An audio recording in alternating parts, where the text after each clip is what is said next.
Good evening, my friend. Welcome to the show. I am Lou Mangello. It is Wednesday night, and it, of course, is time for WDW Radio Live. If you are watching live, thank you for being here. Sit back, relax, grab a snack, make yourself at home, introduce yourself in the chat, and please invite a friend to join us as well. If you are watching on the replay, I appreciate you being here too. Don't forget to join us every Wednesday right here at WDW Radio Live, 7:30 p.m. Eastern, every Wednesday night. Join our community over at wdwradio.com/community. Turn on notifications so you don't miss a thing, because you never know when else or where else I might be live from. I'm a little scattered. I literally just walked in the door just a couple of minutes ago. This is not dirt on my face. It is ashes. I celebrate Ash Wednesday, so I was able to get my ashes. And this is not dirt on my face, too. I just wasn't able to shave earlier today. So it has been a little bit of a whirlwind today and tonight, but I appreciate you being here. Wednesday is always my favorite night of the week. So good to see so many familiar names and faces in the box. I could read through them like Romper Room, but I see you, feel you. I appreciate you being here.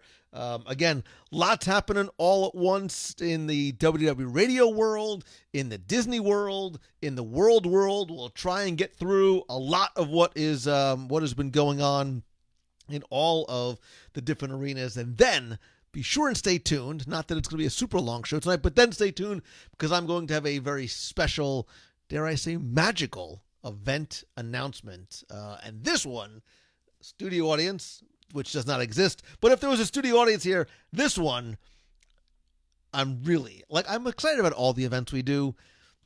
I've been wanting to do this one for a while. There's a lot of things we have in the hopper coming, by the way. But Christy Brown, one of the Sanderson sisters, I love you. I appreciate you. Thank you so much for being here.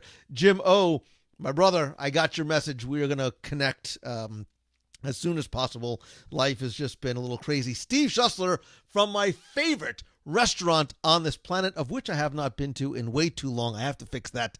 It is good to see you, my friend. And if you've never been to the Boathouse, A, what's wrong with you? B, why haven't you called me? And C, when can we do this again? I need to get to that's what I think is wrong. That's what's wrong with my mojo, is I need to get a little bit of, Boathouse in my life. And, by the way, if you're not following along with Steve Schussler and all of his adventures and journeys, Steve, I have one of your books to the side I'm going to give away very, very soon. Joe Fu says, can we come over and be a studio audience? I'm going to figure out how to do that. Every now and then I do. Steve's in Acapulco, by the way. I want to be Steve Schussler when I grow up. Not that I'm ever going to grow up, but when I do, I want to be him. We've done some live videos out and about. We did one a couple of months ago from Ron's on Surf Shop in Disney Springs. Maybe we should do one from the Boathouse. If only somebody could help make that happen. How fun would that be? A live show one night from the Boathouse. Steve Schussler, I'm looking at you. Anywho, again, good to see so many familiar faces, new faces as well. If you are new to the box tonight, and if you're watching live, you are in the box, right? You are the box people. We are the box people collectively as a community, because I talk to you inside this little magical box. So if you are new, please say hi, introduce yourself, tell me where you are from, and maybe when you found WDW Radio. I always dig finding out how and when people find it. Dave Rashoni of DJRmusic.com, the creator, by the way, of the WDW theme song. I know you've heard of Boathouse. We need to go eat at Boathouse again. Carlos Eduardo Silva from PontoOrlando.com says, I will go to, he's saying this in a Brazilian accent. He says, I'll go to Boathouse. I'll go to Orlando to be in the Boathouse live event. We need a business meeting. All the best business meetings take place at the Boathouse. So Margie, Kristen, good to see you. Kristen says, what am I giving up for Lent? It's not going to be the Boathouse. That much I can tell you. It is not going to be the Boathouse. Kristen says, love the ashes. Yeah, I actually, I've been running around like crazy since I've met a couple of people today that were not, she's like, oh my God, I couldn't even get to go to ashes. So I gave her, I'm not sure if I'm allowed to do that, but I gave her some of my ashes. So there you go. Paying it forward. any and every which way that I can. Donald Nicholson says I need to find a way to have a a meeting with Lou in the boathouse. I'm sure we could make that. Listen, meeting is another word for excuse. We can do that. Becky Menken of MEI and Mouse Fan Travel says, no, Lou, you can't give me up for... Why would I want to give up Becky Menken for Lent when she does nothing but... Well, she does a lot more than... But she does nothing but make magic for me and so many others. Kimberly Driscoll Chapman says, hey, Lou, just got my ashes as well. Found you all training for Dopey last year. Saw you on the course, was awesome. Congratulations on Dopey. If you've ever seen this graphic, there's this meme about the different ways you can get ashes. I was so jealous of the people, like a few sections down, they got a really nice cross from over. I just got like a big old thumbprint, but it doesn't matter. It's all good, and it means all the same thing. So welcome to everybody who is just popping in. Mike Sizemore, Tacey Atkinson, love you, good to see you. Darlene Nagy, formerly of West Seneca, New York. Matt Bibb is watching from Wilmington, Delaware. Been listening for a few years. Appreciate you as well, brother. Scott Wortman says, how do I join the running team? Let me see if I have the handy-dandy logo handy, which I don't. Go to WDWRun.com. All the information is there.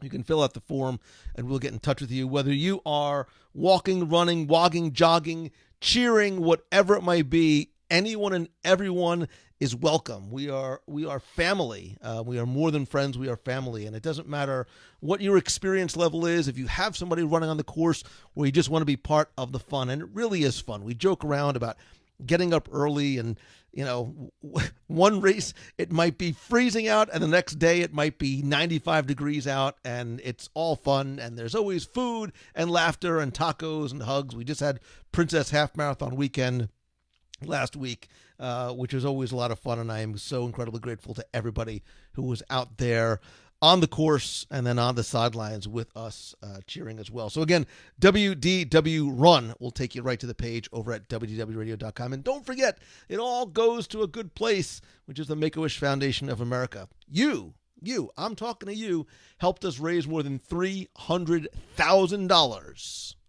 to send children and their family with life-threatening illnesses to Walt Disney World. Recently, just in December, within a couple of weeks, we raised enough money. We raised like $10,000, which was enough to send another family to Walt Disney World. So you are incredible, and I appreciate and love you oh so very much. Before we get into the giant Bob in the room, and by Bob I mean both Iger and Chapek, I want to thank everybody who has been tuning in and enjoying, and I think even spreading the love about this week's show, Disney's Secret Society. And I don't mean Club 33, Becky Menken, I'm talking to you. I mean the SEA, the Society of Explorers and Adventurers. I kid you not when I say that this is a show that I've waited years to record, and I wanted to wait until many of the puzzle pieces were in place. This has been a storyline that goes back not just to its sort of story origins in Tokyo Disney Sea, but its prehistory in the Adventurers Club in Pleasure Island, not too far from where the boathouse is, coincidentally. We talk about the prehistory, the characters, the real history, and then every single location where you can find references to the SEA in Tokyo, Hong Kong, Paris, Shanghai, Walt Disney World, which is has 7 places you might not even think about them, as well as Disneyland, Aulani, and Disney Cruise Line, and more importantly, how they are all interwoven and connected. And we'll also speculate as to what's coming for the SEA, and we'll also look back, speaking of special events, at... You can't say most unique, because something is either unique or it's not, but it is the most unique and fun and interesting event I think we may have put on to date, which was our Pasha Club, the preservation of the Society of the Historical American Adventurers. It was the American Adventurers Club many, many years ago at the American Adventure Pavilion after Epcot had closed one night. It was fun, it was remarkable, and it has never... to my knowledge, it has never, ever been done again. That's sort of what makes these events cool. If you think that's cool, wait till you hear what I have to announce at the end of the show. Something else that I've researched for you in advance, because I'm a giver like that. But I'm super excited to do, especially in light of, I'm saying too much again, Lou. You stink at the tease. Anyway, do me a favor. If you like this week's show, right, this one right here, if you like this week's show, please, please, please do me a favor and tell your friends, post it in another Facebook group if you're allowed to, or on your personal profile, because what this does is it not only helps to spread the word about the show, but really helps to invite your friends to join us and our friends to be part of this incredible community that you guys have put together. But yeah, this show is one of the most fun I've had researching and recording. And really, I think we talk about some things that I've never really seen mentioned anywhere else. Information I've gotten from not just cast members, but Imagineers as well, in terms of where they've placed little SEA Easter eggs throughout the parks, the resorts. Alani, the Disney Cruise Line ones are awesome. And there's going to be, hopefully for you, these light bulb moments where it's like, oh, I get it. I understand why that's there now, and how this is connected to this, and she is connected to he, and how it all sort of twists and tangles and all makes sense, and then what might be coming sooner. This episode, dare I say, is one that even Becky Menken from MEI and Mouse Fan Travel might even listen to, and she's not even on it, which is nuts. But although I think you've been mentioned on the show, this one, before. So, Jack Fussell, I'm sorry it's been a rough week, man. I feel you, brother. Need some Lou and sushi. I can make the Lou part happen. We can make the sushi part happen next time you come, dear, as well. Matthew Woolley says an SEA scavenger hunt. Matthew, I am not at liberty to say what I am working on. And this, Becky, now this is the time for you to keep your mouth shut and not tell anybody about the message that I sent you the other day. I literally heard your smile widen as you opened it. And I even think you said something nice about me in your response, like, oh, you're not a complete idiot. That's a pretty good idea. I'll have to find it because I have to frame that, because you don't say that a lot. Dahlia Nolan, nice to see you as well. I think you should get that SEA banner. Yeah, there's not a lot of SEA merch. Later on, I'll pull. So I've got, wait, where is it? There is the music box from Mystic Manor, and back there is one of the glasses from Magellan's that has the SEA logo. Very, very difficult to find SEA merchandise. So, again, if you liked this week's episode, you can also check the show notes. You'll see a bigger photo of this, which are some of the founding members of the SEA. And there are some familiar names and faces that you are going to hear as well. So,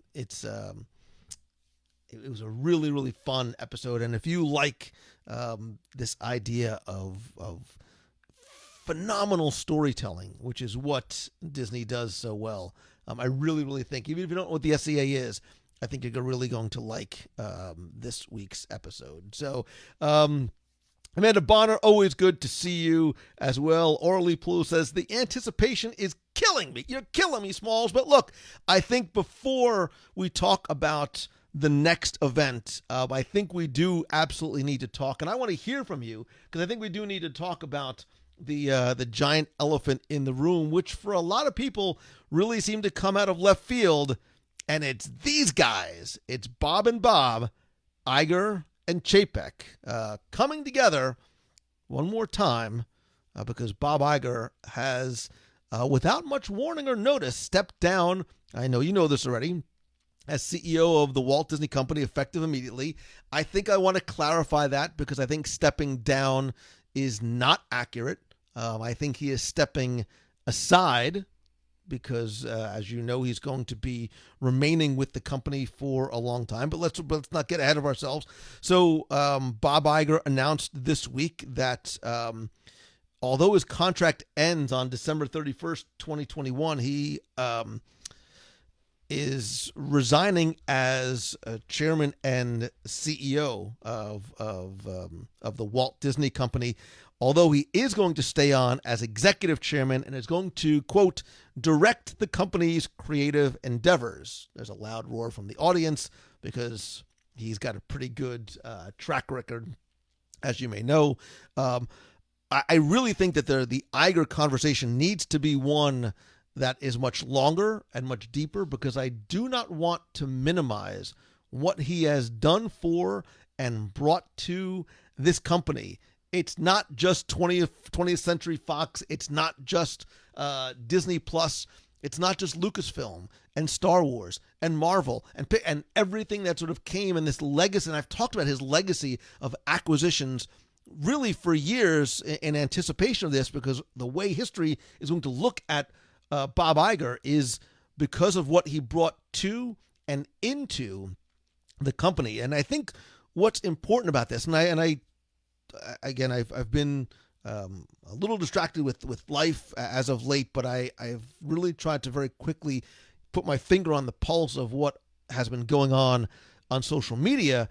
And it was interesting to see this hesitation, this almost fear about Chapek stepping into Iger's shoes. Now, I think that we got to qualify that, right? Because I think anybody stepping into Iger's shoes has monstrous shoes to fill. I do not want to analogize and say it's like somebody stepping into Walt's shoes, but it is, right? And I mean it only in terms of how big the shoes are to fill.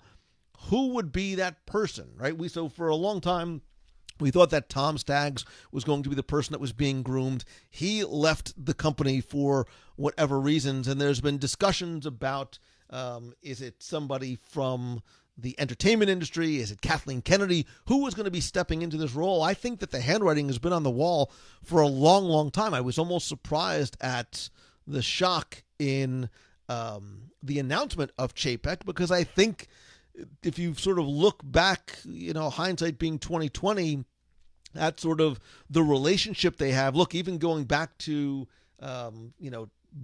before the opening of Shanghai and Chapek's involvement in there, they've worked closely together in the past. More importantly, I think even if you do have fears about Bob Chapek, and I think that they're really unwarranted, because a lot of things that look, in the corporate structure, you can assign blame, you can assign fault, you can assign responsibility to an individual, but we know it's not an individual thing. There is a corporate structure. Look, if you think that Bob Chapek is the person that is making cutbacks, that's not necessarily just Bob Chapek's decision. There is a board, there is a man on high who is Bob Iger, and a lot of these things have to go from and through.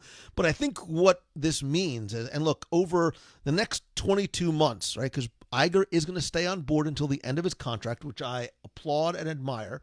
I think the idea of working closely with him is really meant to not only help usher in this transitional process, right? So it's not the flipping of a switch and then who knows what's going to happen. It really is, again, I don't want to, but when you talk about a Walton Roy, an Eisner and Wells, sort of what each one brings to them to the table. And I think it's different here because one person does not pass away, without warning or with very little notice like Walt did and like Frank Wells when he passed away in the helicopter crash. But there's one where he is able to, and I don't want to use the word groom, but he's able to help Chapek and answer questions and adjust through that transition. Dave Bookover says, remember everybody hated Iger when he was named? That's what happens, right? Because sometimes in our mind, we have the person that we think should be it. Look, I heard Kevin Feige's name being thrown around a lot. I don't think this is the role Kevin Feige wants. I don't think it's the one that he should have. But I think what this transition, and I keep sort of thinking about it in those terms, is Chapek is very well aware of what Iger has done and brought to the table. And he, to use Chapek's quote, he talked about having this front row seat, right, throughout this process with Iger and with the leadership team. So he's very, very familiar with the policies and processes that Iger has put in place and that obviously have worked. Look, Disney became not just a I need a thesaurus. Not just a bigger than a giant company. It became, a megalithic, like a company, an entertainment company that is unparalleled in its size, scope, and reach. Right. So, I think this fear of what comes next is eased by this transitional process. And I think the fact that he's remaining as executive chairman and really helping to direct the creative aspect, which is where I think Bob Iger absolutely shines, makes absolute sense. But do not dismiss, what Bob Chapek brings to the table as well. Again, we it's easy to assign Marvel, Pixar, Lucasfilm, Fox to Iger, but also don't forget what Chapek does in terms of running the global parks and resorts, especially during some very difficult financial times that the company has had. So I am fascinated by this. Again, I don't necessarily think this came as much of a shock. I have had the pleasure of meeting and speaking with both gentlemen in very limited capacities. Now, finally, I can interview Bob Iger once he leaves the company in 2021, because I won't interview him while he's chairman. I want to talk to him after he's done. But, I think so. Here, so Mike, you illustrate my point perfectly. If Chapek deserves criticism for cuts and negative changes, doesn't he also deserve credit for successes like Pandora, Toy Story Land, and Galaxy's Edge, of which he was on the forefront of? Absolutely. Absolutely. But look, talk to any cast member in Disney. There's nobody uses the word I. It's all we, team, together. Chapek very much follows suit with that as well. So, look, the only way we will know if this was the quote-unquote right decision is time, right? Time is the great indicator and the great judge and jury of how well somebody may do. I like the idea. Again, I've met Bob Chapek a few times. He has always been incredibly warm and cordial. I think he gets it, not just from a corporate company level, but from a fan perspective. If you go back when I talked to him briefly during the opening of Galaxy's Edge, a lot of the comments and commentary that he made did not sound like one that was coming necessarily just from a corporate executive, but from somebody who really was digging what was going on in that land as well. And I don't think that you can fake that. I think, not everybody does that or feels that. So I would love to hear from you. Maybe we'll take, again, I'm going to do a relatively short show. I was going to take some calls, but I'll read through some of the comments. Chapek will be fine. The Disney brand is as strong as it ever will be. What do I think his mark on the company will be? Matthew, it's impossible to tell because, again, I feel bad for Bob Chapek in this regard. Because of the phenomenal success on such a big stage that Bob Iger has had, Bob Chapek is stepping into a role where we're going to sit back and go, okay, show me. Like, now what? What are you going to do after what Bob Iger has done? That's a big matzo ball, right? There's a lot. So I don't think that we can or should look for what's his big thing, right? What's the big thing? Because there's not a lot of big things out there that haven't been done already. Everything that he does is going to come under incredible scrutiny, right? We'll do like, what would ID, right? What would Iger do? I had to think about what would Iger do? What would the other Bob have done? How would the other Bob have handled this? I also think that Bob Chapek is going to bring some things that are different. Look, you got to remember something too. Iger, while so incredibly, respected, has been with the company for 45 years, and he's been CEO for 15 of those. And I think, again, because of the close relationship that they've had, they're in alignment with their ideals. And I'm sure before this decision was made, Bob talked to him about not just the short term, but the long term future of the company. And by being present and at his side as a confidant and a source for an additional 22 months, if my math is correct, 22 months will bring him to December of 2021. That's almost 2 years that he will be there to help him, to guide him, to have somebody to bounce things off of. So I think, Amanda, you're right. It has to be intimidating no matter who you are to step into that, because people are going to be waiting for the next big thing. And I don't necessarily think that needs to be the barometer by which Chapek should be judged. People, I see there's a lot of people talking about fifth gate. That is not necessarily the best or the right or the most responsible or representative move that Chapek should make so that he can plant his flag tomorrow. I'm not sure that a fifth gate is what first of all, a lot has to happen before you get to a fifth gate. Number one, they need to keep building hotels. And if you don't believe me, try and make a reservation for Christmas time. Try and make a reservation for the summer. I mean, the parks are in the high 90% capacity all year long with these 4 parks. You build a fifth gate, there's literally going to be nowhere to put people. And I think to a certain degree now, there's almost nowhere to put people. They need to build more resorts, right? I think that is something that we obviously know is coming in terms of the ones that have been announced.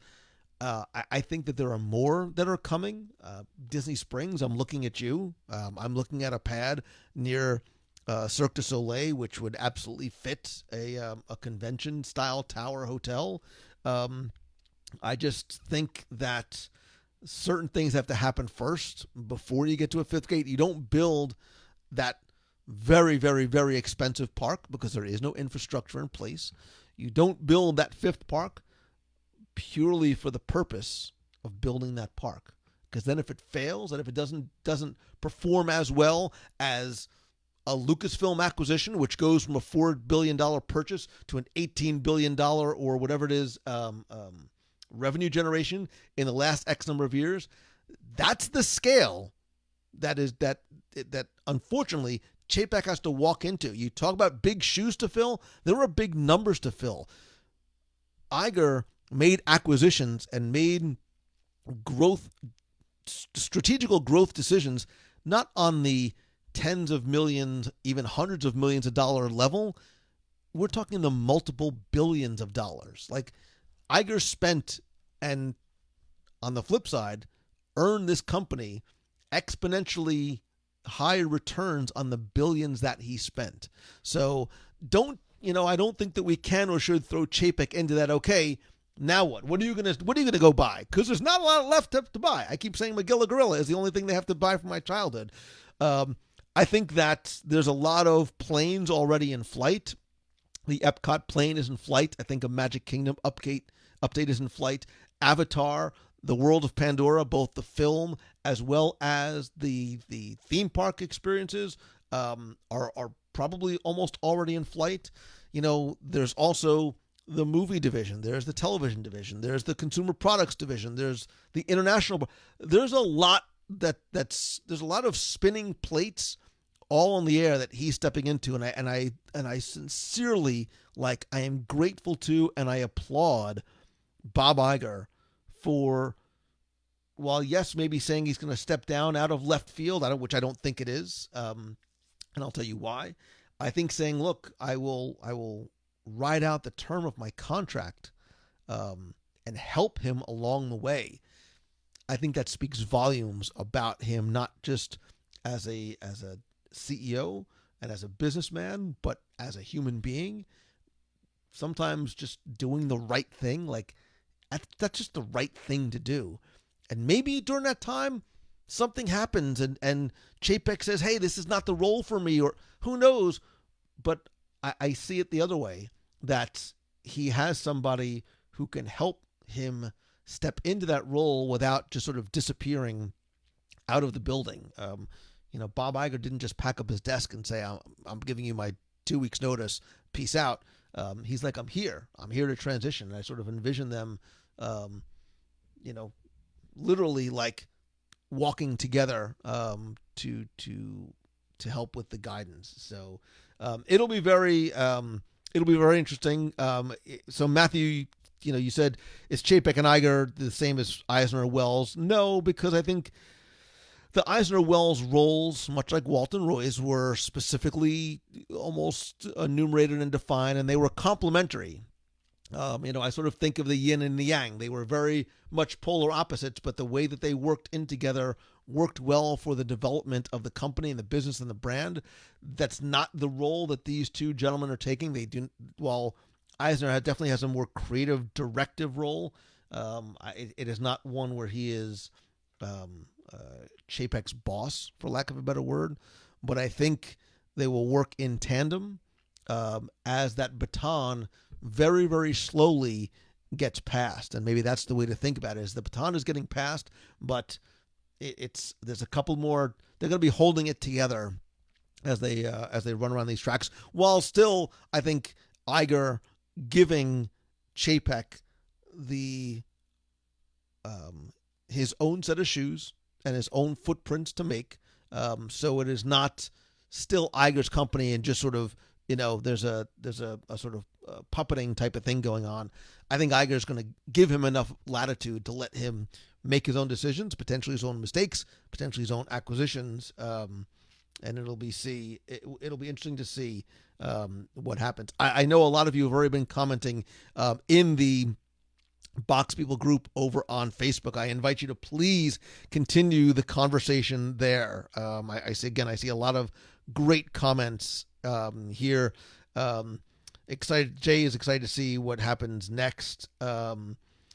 Becky says, didn't see Chapek as the heir apparent. So many business units. I thought this was relatively obvious, especially, again, it's sort of hindsight being 2020. Look at a lot of recent events, and I don't just mean Galaxy's Edge, but Chapek has slowly been brought out much more in terms of presence at events, D23 Expo. I'm looking at you.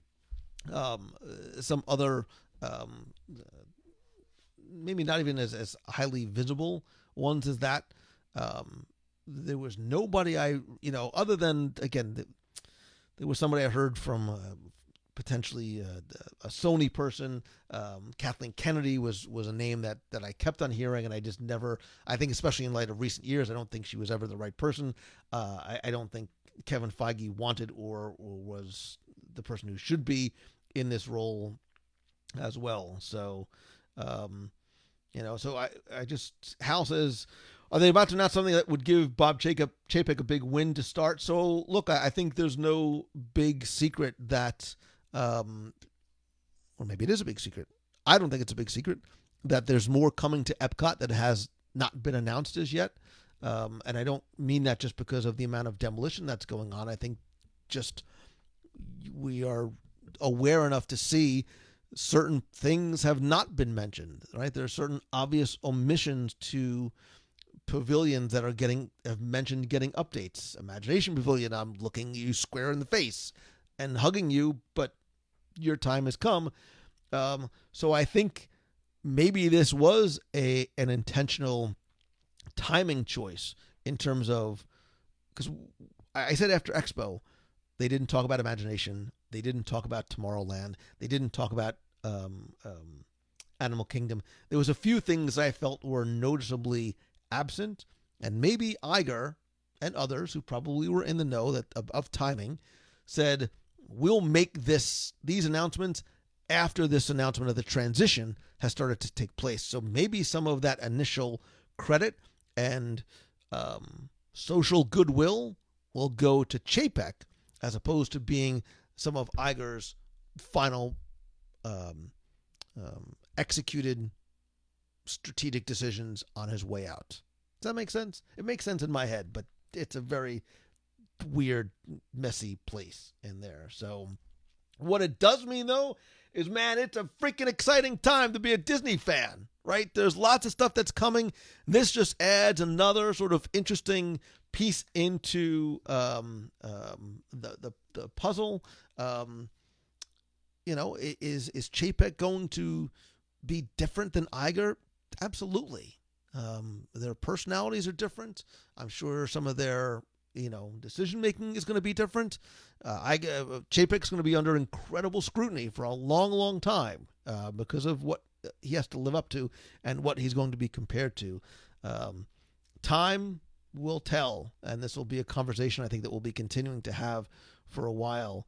What I am very curious to see have happen is, look, Iger is really beloved by certainly not just investors and shareholders and the board, other companies and executives in the business, but also by cast members. Like, loved by cast. He's loved by guests.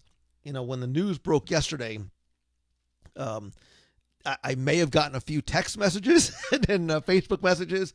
I thought something really bad had happened. I was in a position where I could not look at my phone, and it just was like, it was buzzing like crazy. And I'm like, I needed to stop where I was and what I was doing. I was like, I need to take my phone out of my pocket because something's obviously wrong. Something bad is happening somewhere. I didn't see that coming, but a lot of people said, if you haven't read his book, you have to read his book. Like, unanimously, the praise for the book and for the man behind the book has been positive. And I hear it from cast members, including ones that are in the box here tonight. It'll be curious to see, what some of his initial stamps on the company are going to be. Are they staff related in terms of who he appoints in other creative or administrative or executive roles? Is it something on a studio level? Is it something on a parks level? Is there a plane already in flight that we don't know about, Epcot, that will come at the beginning of his tenure that will be attributed to him, fairly or otherwise, that will help him start to plant his flag? And look, I'm going to make an obscure Lost reference. You got to make your own kind of music. And I think that's what Chapek has to do. And he's got a very unenviable position. So I have no skin in the game, right? At all. I don't know him really on a personal level, but I think we need to be patient with him because he, again, is following in this amazing legacy, right? Imagine taking over, not to compare, but imagine the guy who had to take over after Walt. Imagine the guy who's going to take over after Iger while Iger is still alive and still so beloved. How does he honor that legacy and tradition of the company, of Walt, of Iger, while still, while still putting his signature on it? So it's a fascinating time. It is a fascinating time. I know a lot of people were talking about the timing, just to sort of quickly touch on the timing as well of this. I would not be surprised, obviously not this year. I would not be surprised if there's not a political future in Bob Iger's mind. Obviously not in terms of 2020 because it's too late and he's still going to be with the company. That would be shocking because we're already, we're practically in March of 2020 in an election year. So I don't think this would be the time, but maybe Bob Iger is slowly starting to, plant his flag, or at least plant the notion in people's mind. I am not a political guy. I don't pay attention to politics like at all, so I'm the wrong person to talk about it. But man, I like Bob Iger a lot. So it will be very, very interesting. So I would love to hear, your thoughts and your conversation about the Iger and Chapek move and transition in the Box People group over on Facebook. If you're not a member of the Box People group, why not? It's fun, it's free, it's completely family friendly. We'd love to hear from you. Your thoughts on Iger, your thoughts on Chapek, maybe what you would like to see have happen in the future, both with Chapek for the company, maybe Iger for the company, and maybe Iger, what do you think his next steps and what his next roles are going to be? Is it in, is it somewhere else?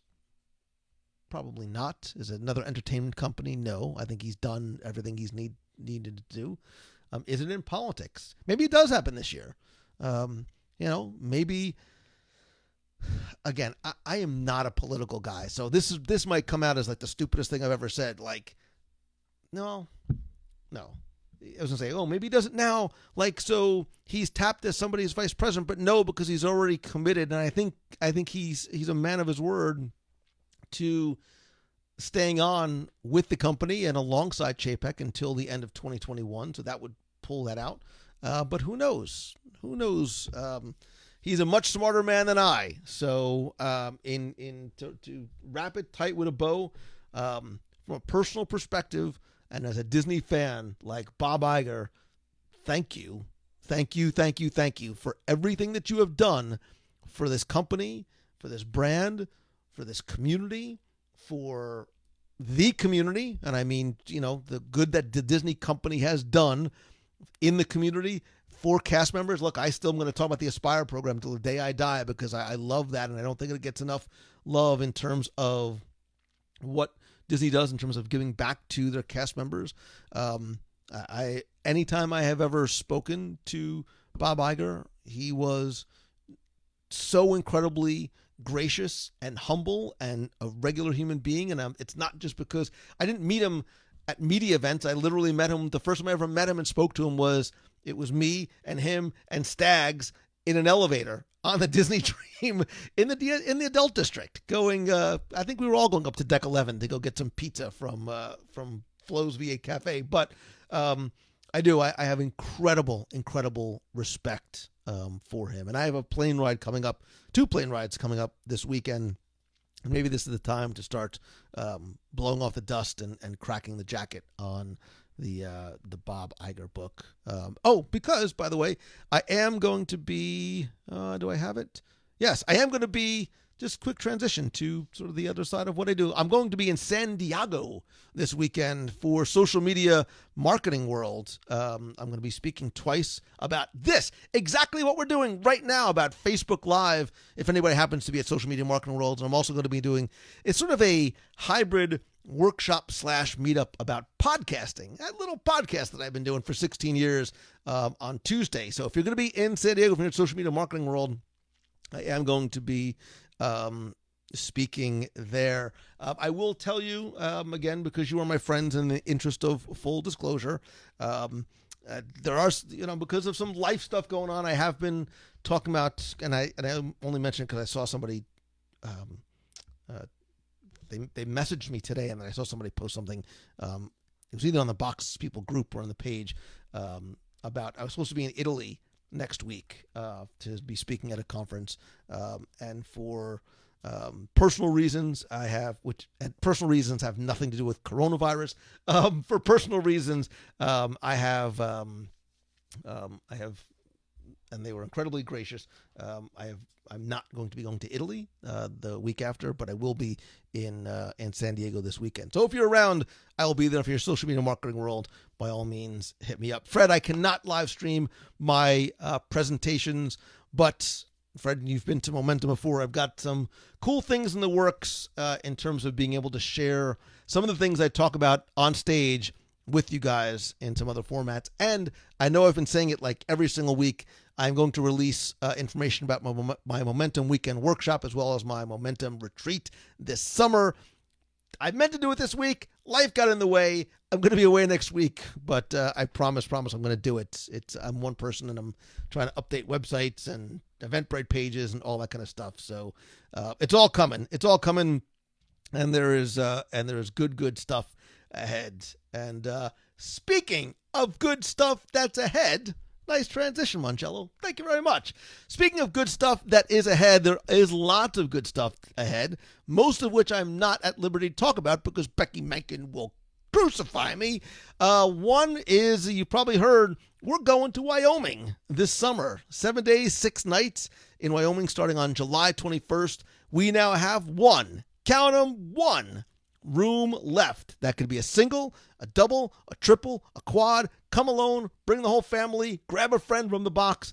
We're going to Jackson Hole National Parks, Yellowstone, not Jellystone, but Yellow Parks. There's going to be horseback riding, outdoor activities. I think they told me there's going to be a lot of food there, which is really the reason why I'm going in. And it's a beautiful part of this amazing nation of ours, and I cannot wait. One, count 'em, one, Scott Otis. We have one. Yes, so somebody was asking. I think I see somebody was asking about what's the dot? What's the dot on your forehead? Can't you clean up before this? Whether you're serious or not, I don't know. But this is Ashes for Ash Wednesday. So I'm a practicing Catholic, and this is something that we do to kick off the Lenten season. And I have not figured out what I'm going to give up yet. Although I will tell you, for whatever it's worth, which is maybe why I'm a little loopy, I choose to. It's not something that is dictated.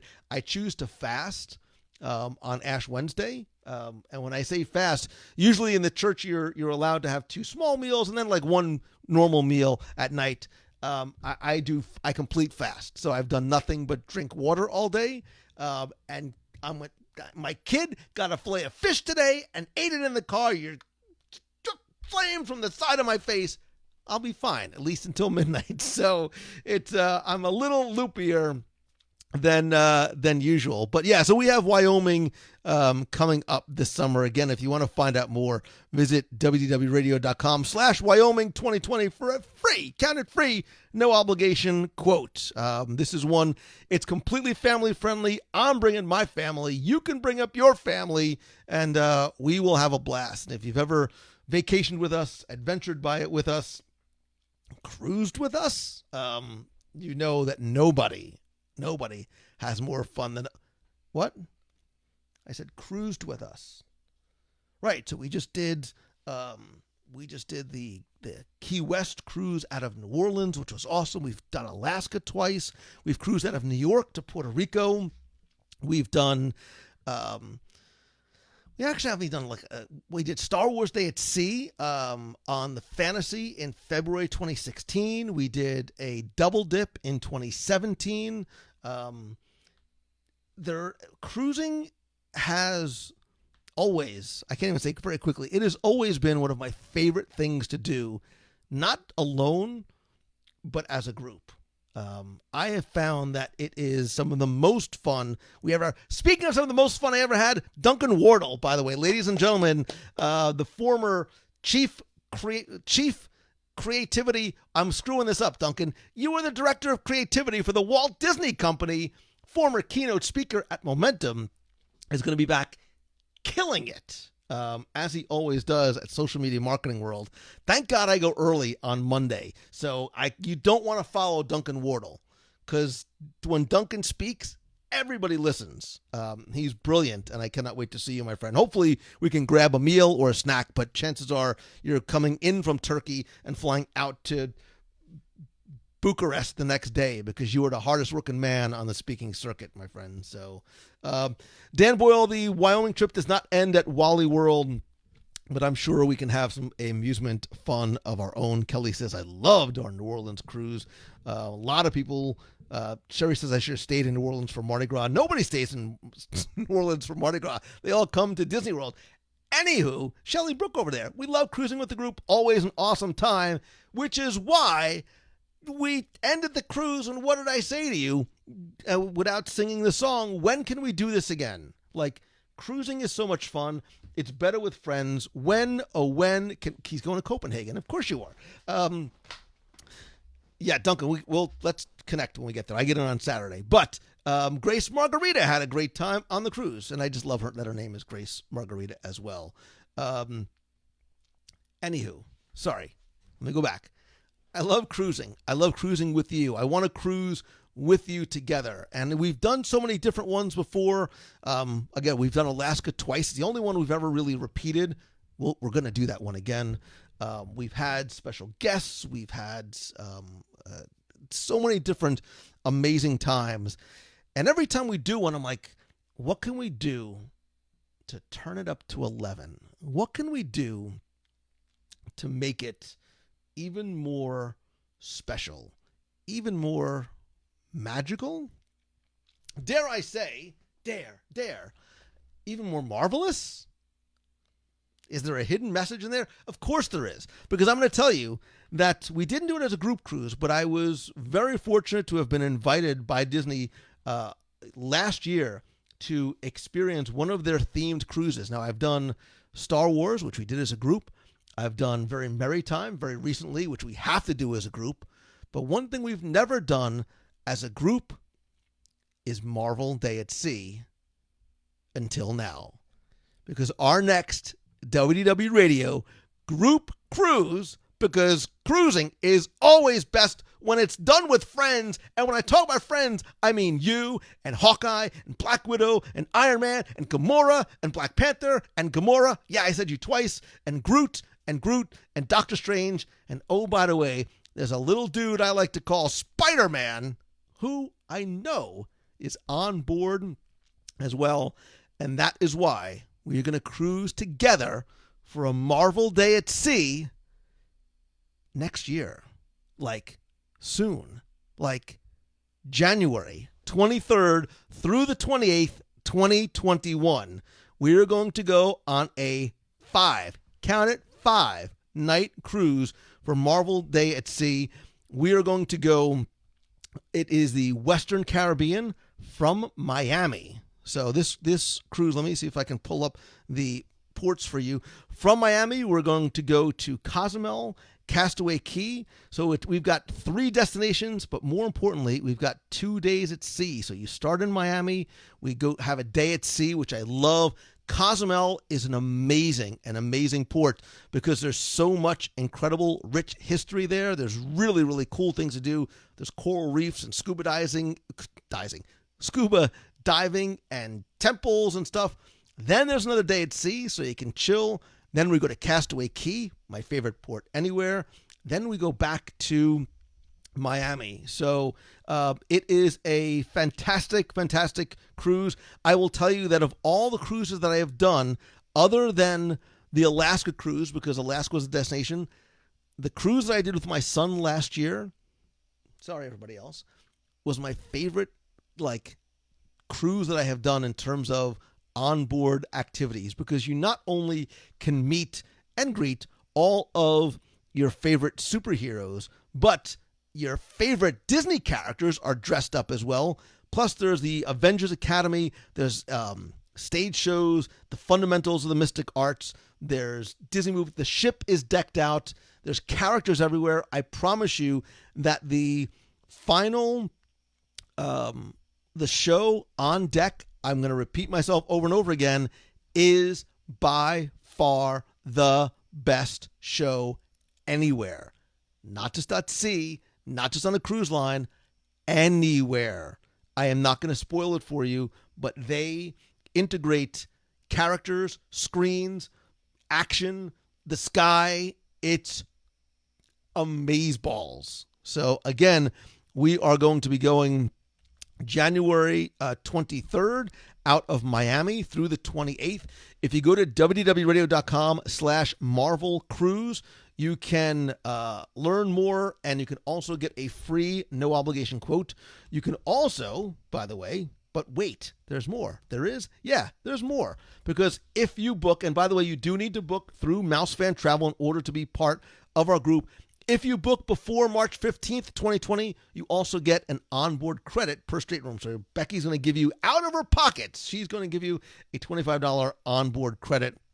But again, as part of the group too, we have exclusive events, meetups, pre-hotel stay specials, group dining, shore excursions, special surprises, and lots more. And if you've never cruised with us before, ask some folks in the box who have cruised with us in the past and just how much they have maybe, hopefully, enjoyed cruising as a group and some of the cool things that we get to do together. So I am super excited for this. You know, obviously, I am a massive Marvel fan. I love this cruise. I love this family. I love the opportunity. I love the time of year. So January is perfect because you'll be after all like the holidays. You'll be after the marathon weekend. It's before Princess. It's nice in that sweet spot. And oh, by the way, get yourself out of the cold, man. And Miami is by far the easiest port that I have ever departed from. And Miami, by the way, very cool town. So I'm ready, man. I'm digging. This is not. I couldn't find my Spider-Man web shooters. All I could find was my. All I could find was my Infinity Gauntlet. So, again, January 23rd, out of Miami. If you have any questions, let me know. Carrie says, I don't think I could ever cruise without the group. New Orleans was the best. How much fun did we have? Carrie, you and your mom, who I thought was your sister, had so much fun. I love it. I'm being asked about a potential special guest. I can neither confirm nor deny anything at this point. Chris Barth, kids are absolutely invited. I am taking my entire family. Even on this past group, we had a number of people that brought their whole family, and we all eat together. Like, we all have dining rotations together. We do a lot of activities together. All the activities that I do, save for one surprise one, is completely family friendly. So we do trivia contests. We do Pictionary. We had a pretty interesting Name That Disney Quote contest this year. There's door decorating. Becky, we might bring back that other contest that we did like years and years ago in the Walt Disney Theater. You probably know what I'm talking about. Andrew, there are spots available for the cruise. There are inside, ocean view, and balcony categories. If you go to the website, the www.com/Marvel Cruise, you can see some of the starting rates. It starts as low as $1,266 per person, double, which includes your gratuities. So your entry point is not as high as it is for something like an Adventures But Disney. That's why we like to do a lot of different events like this. And again, they couldn't happen without our friends over at MEI and Mouse Fan Travel as well. So, Andrew, if you are interested, I highly, highly, highly suggest going to this website, getting in your booking inquiry form as soon as possible. You'll see that there's a couple of click here links on the site, and you can find out. And if you've cruised with us in the past and know some of the things that we've done before, just imagine how fun it's going to be with a Marvel theme on top. And I will tell you that conversations have already begun taking place about some other add-ons and surprises to this cruise that we haven't mentioned yet. I'm not saying anything else. So I can see that Becky is getting texts and messages already. Again, if you want to get a quote, again, you can get a no obligation quote.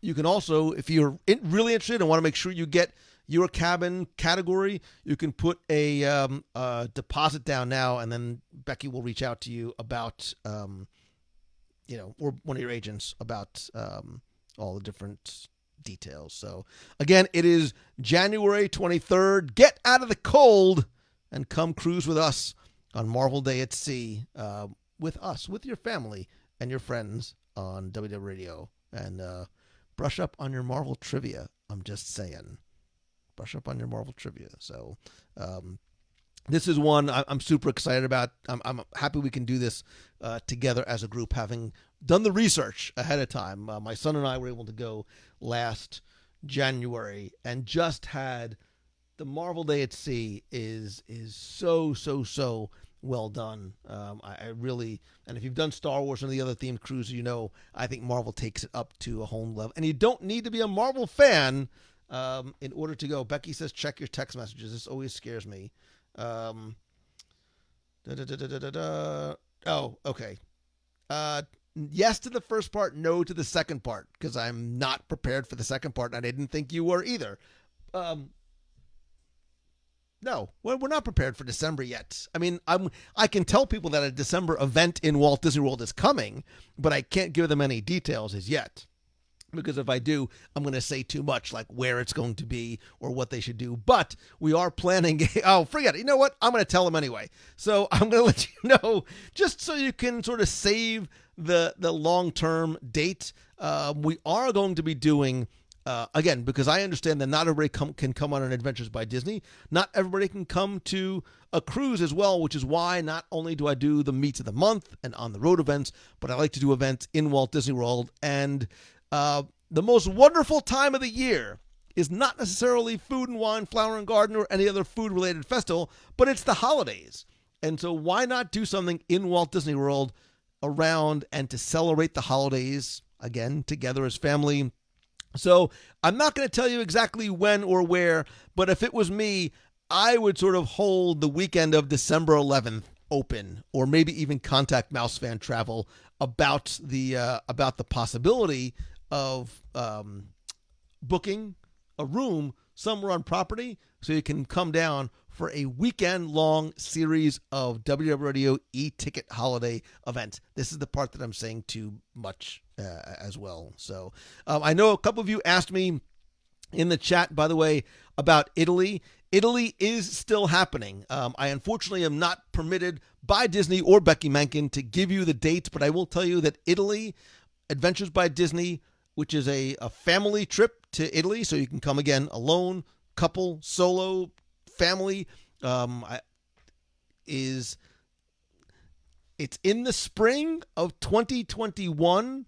I'm not really allowed to say what month that it is, but if you're a smart person, and I know that you are, you might be able to figure out, like, it's not January and it's not, June. It's somewhere in between, like it's not the first month. It's not the second. I've said too much already, I'm sure, but Italy is, if you are interested in coming to Italy, please let Becky Menken know or let me know, and we will put you on an interest list, because based on past Adventures by Disney to places like China, which sold out in 82 minutes, whatever, 62 minutes. Italy, I think, is going to sell out super, super, super fast. So definitely stay tuned. So there you go. In my sleep and food-deprived state, it's still one of the most fun times I have, because what do we talk about? We talked about Bob and Bob, the Iger Chapek saga, and what's going to happen next. We talked about the SEA, the Society of Explorers and Adventurers. And again, if you haven't listened, please do. Not only should you listen, but you should subscribe, help spread the word. And oh, by the way, you can still enter for a chance to win $100 in Disney gift cards. If you don't believe me, let me show you, because in my little hands, I have $100. I have way more than $100 in Disney gift cards. So listen to this week's and last week's show. Subscribe. You can find all the instructions there on exactly how to do it.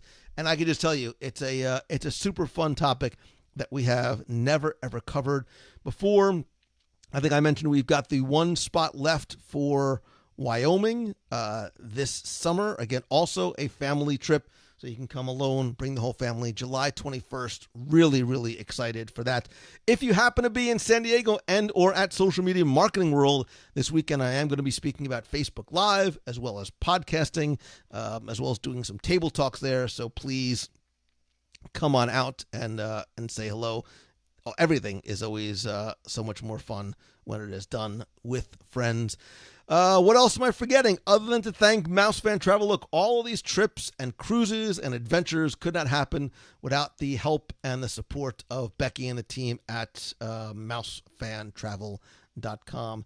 Melissa says, how do you get to the podcast? How do I not have a graphic to tell you how to get to the podcast? I'm going to tell you, though. If you go to wdwradio.com/podcast, that will open it up right in your Apple Podcasts app. You can also find it on Stitcher.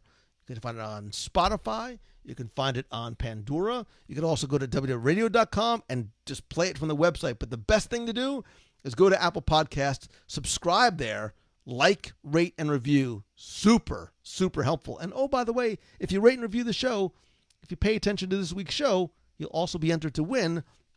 Let me just show you one more time, just for effect. If you like the show and rate and review it in iTunes, come on, Mangello, you have a chance to win $100 of these little beauties, Disney gift cards. You can also find me on social. I'm at Lou Mangello on Instagram and Twitter and all that kind of good stuff. Crystal Steer says, podcasts, I'm so addicted to them now. I wonder why. All the cool kids are podcasting. And I think that's it. Did I forget anything? Italy is coming. I'm not telling you when. I'm not telling you what month in 2021 it's coming. But, figure it out. Figure it out. So, also, I'm going to be announcing the date and time for the next, the next meet of the month is going to be March 29th. It's a Sunday. Yeah, I think I did mention it already. Oh, I have to post it. I have to write that down. One man juggling a lot of plates. Meet info. It's going to be at Pizza Rizzo, which I love. It's like every Italian wedding I ever attended in New Jersey on the 29th. So Becky says Italy's going to sell in 30 seconds. I think it might be less because we have a lot of people interested already. So if you want to get on the interest list, please, please, please reach out to Becky Menken or your agent at Mousefan Travel to get yourself on the list. Oh, the fun and the food in Italy. Forget it. Pope Francis, I'm coming for you, brother. Bring it in. Handshake and a hug.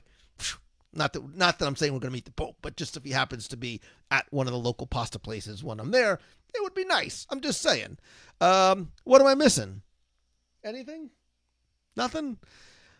Marvel, Iger, Society of Explorers and Adventurers, Wyoming, Italy. I practically gave you the date. I think that's it. What I think I want to tell you, though, is how much I love and appreciate you. Chauncey says a signature Mangello microphone for podcasting would be awesome. But I do. I love you and I appreciate you, and you mean more to me than I think you know.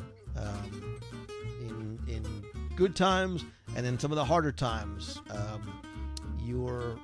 this friendship and support, man, it's not, it's not an act. It's not a line. It means a lot.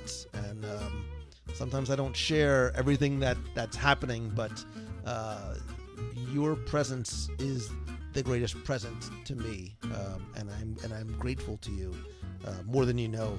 And tonight was a lot of fun. You don't have to be here in the same room to have a lot of fun together. So enough of all that.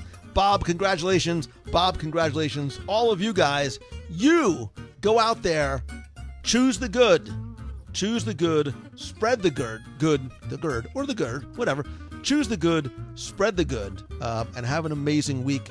I am going to be in San Diego this weekend. I may go live from Social Media Marketing World, either on the Box People page or on my personal profile. Not quite sure as yet. Don't know if I'll be back in time to do a live show on Wednesday. If not, I'll just bump it to another night. I love you. I appreciate you. Thank you so, so very much. So until next time, these are ashes, by the way. So until next time, somebody else said, is that dirt on his face? It's not ash. It's not dirt. It's ashes. I love you guys. Spread the word. See ya.